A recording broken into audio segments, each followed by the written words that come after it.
I'm here reporting live from the Blockchain Innovation Conference 2019 here at ABN AMRO in Amsterdam, and I'm here with Edwin van Bommel, CIO here at ABN AMRO. So thank you so much for hosting us today and the wonderful dinner last night. Yep. I could dive in the deep end, but I think it's fair for our viewers to hear. First of all, you're only 9 months in this role with ABN AMRO. I saw some interesting things in your background, but before we get into that, you've just come off stage. Yeah. Maybe that's a great place to start.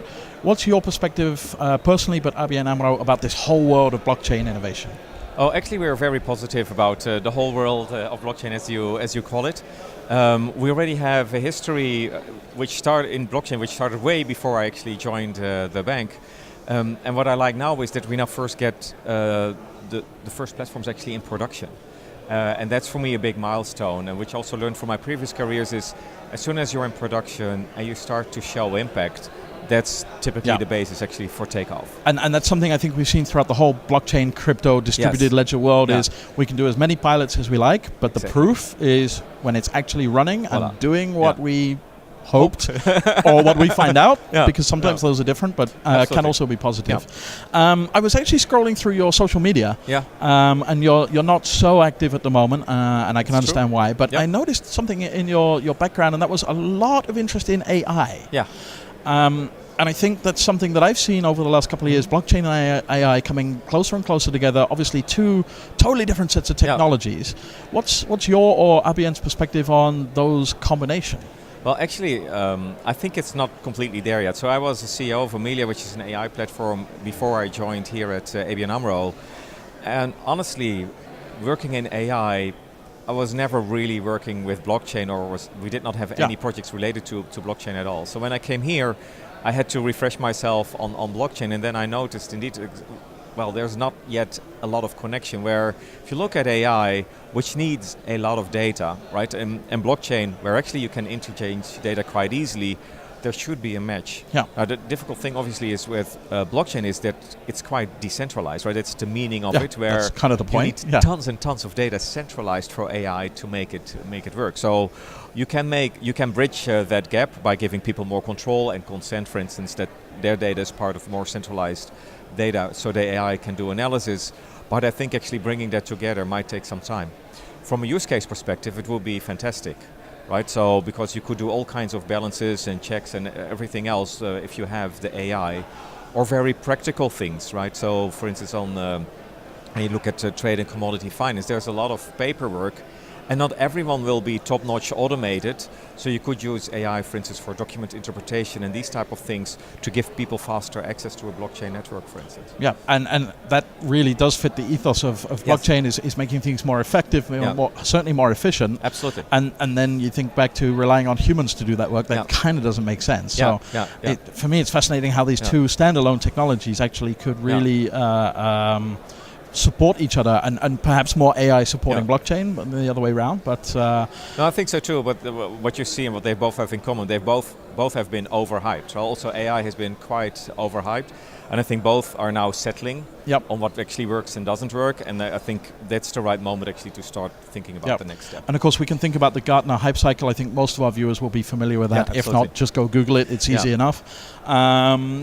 When you say overhyped, do you think we've really hit the top of the hype cycle, or do you think we're still in the underhype because we have no clue where this is going? No, I think it's actually settling. So I was in the Valley earlier this year in March with the Dutch Blockchain Coalition, and one of the things I had on my mind, is there now a blockchain winter or not? And what I was just telling on stage as well, when I came back, people asked me, what do you think now? And I said, actually, it's probably the best Dutch winter you could imagine. The best Dutch winter. Okay, which now is I'm curious. The sun is shining. It's freezing, so we can ice skate. Enjoy nature, enjoy our lives while it's actually absolutely cold. And all the bugs and all the things we don't want to have in spring are getting just frozen killed out because it's freezing so much. And that's actually when I was speaking with the VCs in the Valley and the technical guys and all. That was what was happening. So the amount of money invested in blockchain has still increased in 2018. And when I was there in March, the first signs was also that 2019 would be higher, while at the same time the focus of the investors was much more on things which were making sense. So all the crazy bullshit ideas were actually carved out from their investment portfolio. So that's what I mean. It's a beautiful winter. It's people are a bit more conservative, but still increase their money, but are way, way more focused. Yeah, so not a winter of death, Game of Thrones style winter is coming, but a winter that we can appreciate. It's good for the community. Yes. If it makes people think a little bit longer before they make questionable decisions, let's not be judgmental. But okay. And as ABN AMRO, there is so much in blockchain that you can apply to banking. You've been focusing so far on trade finance, I believe. Mainly, yes. Which of the other sectors within banking do you think would be interesting next? I think there's a lot of things going on also, for instance, regarding payments and also security. The thing which I heard back a lot also in the Valley when I was there was identity, and how can we actually do identity. And obviously identity is again very much related to payments, KYC and all these type of things. So I think in that area there will be a lot of upside as well. And then for us as a bank, obviously we're focused very much on sustainability, helping our clients really to do the sustainability shift.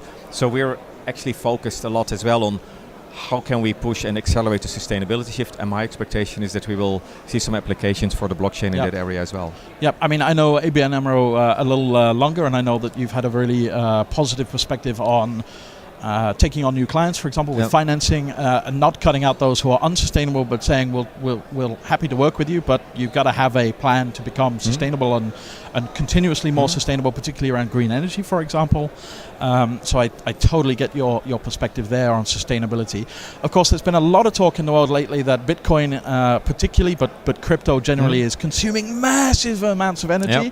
What is it, like the sixth, would be country number 6 in energy use? Country 66, it's not that bad. Yeah. From my perspective, I think that's a temporary problem because, of course, we're generating on the planet more and more green and sustainable energy. No, it depends a lot on where you put basically your data center where the machines are running, and the way you actually create the electricity will make a lot of difference. Yeah, so I'm hoping that's a temporary problem at best. Me too. You're reasonably new to the whole crypto blockchain distributed world. What's the best book or piece of advice you've had in the last 6 months or so that you think, that really made sense? I think, I'm not sure if it was really a piece of advice, but one thing which was really a positive surprise to me was in the blockchain projects we were doing, how easy it actually was to create new applications with the current technology.